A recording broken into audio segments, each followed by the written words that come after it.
Do you think there's something that's holding you back from performing consistently in pickleball? If yes, then keep watching this video. We'll talk about 3 big problems that keep many players from becoming the players they want to be. The bright side is that these issues are fixable and can be remedied immediately. Sadly, many people don't realize that their own lack of self-awareness is a major cause of their inability to overcome these obstacles. Don't worry, because we're going to tell you how to fix all that today. Hello and welcome to Pro Pickleball Media, your #1 spot for all pickleball content. Our channel is dedicated to the fastest growing sport in the US, and we cover all fun and exciting things related to pickleball. So if you love pickleball and want to learn more about it, just take a second to subscribe and press the bell icon so that you don't miss any of our recent videos. In today's video, we're going to talk about 3 major constraints that are holding most pickleball players from performing their best in pickleball. Now let's get right into the video. Factor number 1, lacking preparation before the game. First thing that holds many back is that they aren't really ready. When I say unprepared, I mean that they're not ready mentally, physically, or emotionally for the game or practice that's about to happen.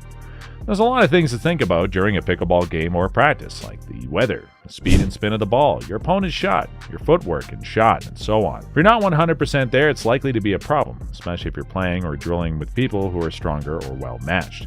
If you're not ready in all these ways, here's what will probably happen. The game will start, you'll play a few bad points and make some silly mistakes because you weren't ready in some way to begin with.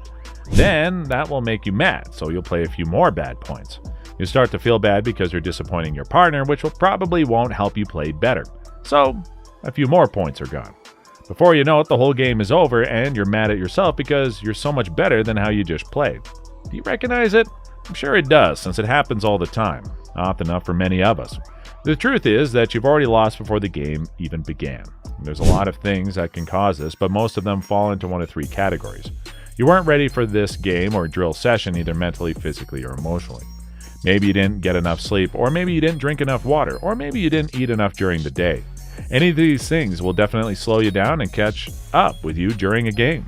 Even if you start out strong, you won't be able to keep it up because your physical resources will keep running out, which will hurt your game.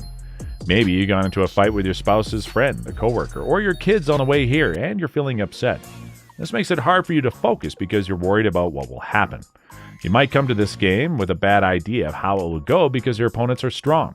You have self-doubt and let your mind wander aimlessly, showing yourself over and over again how you missed shots.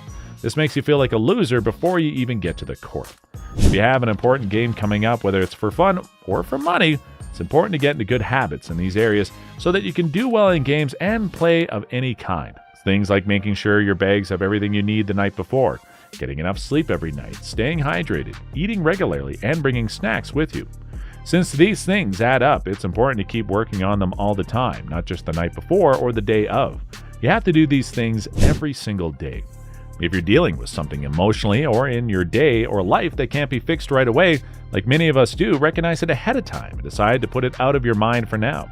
Give yourself this time and space so that you can play the game you love. Don't get to the courts thinking about how you're going to handle it right up until you start hitting the ball. Set aside at least an hour before you play and protect that time and space by getting your body and mind ready for your game. Now, before we move ahead to talk about more game-changing pickleball tips, please take a second to like this video and subscribe to our channel so that we can keep bringing more informative pickleball content to you. Your little contribution means a lot for us. Factor number 2, having no plan. Another major barrier for many players is that they are frequently unintentional. What I mean is that when you get out there, they usually don't have much of a plan. When you first start playing pickleball, you just have fun hitting and chasing the ball. You're learning the rules, the score, where to stand, what to hit, and so on. Your main goal is to get the ball as much as possible over the net and into play. That's a great way to start. Soon after that, when you've started to get a handle on things, you start to see that you can, so to speak, direct traffic. If you hit it over here, your opponent tends to hit it back with this shot. If you hit over there, they tend to hit it back with this other shot. You start to realize that you can control how play goes. That's when you start to see how strategy has a big effect on how the game goes. You should start to be more aware and deliberate about who you are as a player. Write down what you're good at and what you're not so good at. Figure out how to play this game so that your strengths match up with your opponent's weaknesses as often as possible, and your opponent's strengths don't match up with your weaknesses as often as possible. You have a lot of power over that. That's a big step towards making your play more deliberate. On top of that, you want to think about how you can help your partner do that too, and how you can make the most of your chances as a team, so that your chances of winning these games go up by a lot. You should really study the game and pay attention to what works and what doesn't when you play with this person or that one, or against this or that person or team. You want to see what happens when the puzzle pieces are changed and when partners and opponents are switched. Every time you should look at all the factors and make a plan of attack. You don't want to be a pawn and let the other side decide what will happen. Know what you want to do and make it happen by being there. Focus all of your attention on carrying on what you think is the best plan. Don't wait for something to happen. Your future depends on it. Factor number 3, unwillingness to do what is required. Lastly, your awareness of areas where you may not be willing to do what's needed to make the next breakthroughs in your game may be holding you back, as it does so many others. You might know that you need to drill more, but you don't. You might know that you need to work on your backhand because it gets picked on all the time, but you don't. You might know that you need a soft game because your hard-hitting style doesn't work against better players, but you don't do it.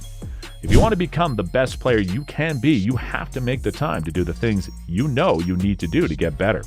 You can't just hope, wish, and dream that if you play enough fun games, it'll eventually go away and get you there.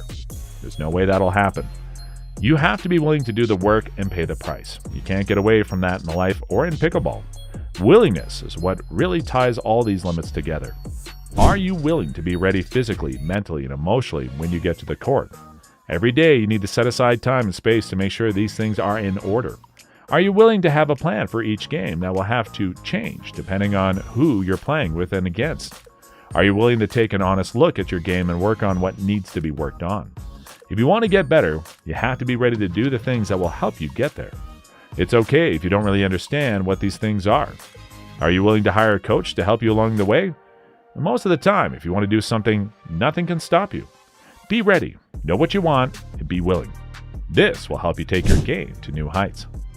So, do you relate with any of these pickleball constraints? Tell us in the comments. Also, don't forget to like this video and share it with your fellow picklers. Also, if you love pickleball, then make sure to watch this next video on our channel. Thanks for watching. Bye.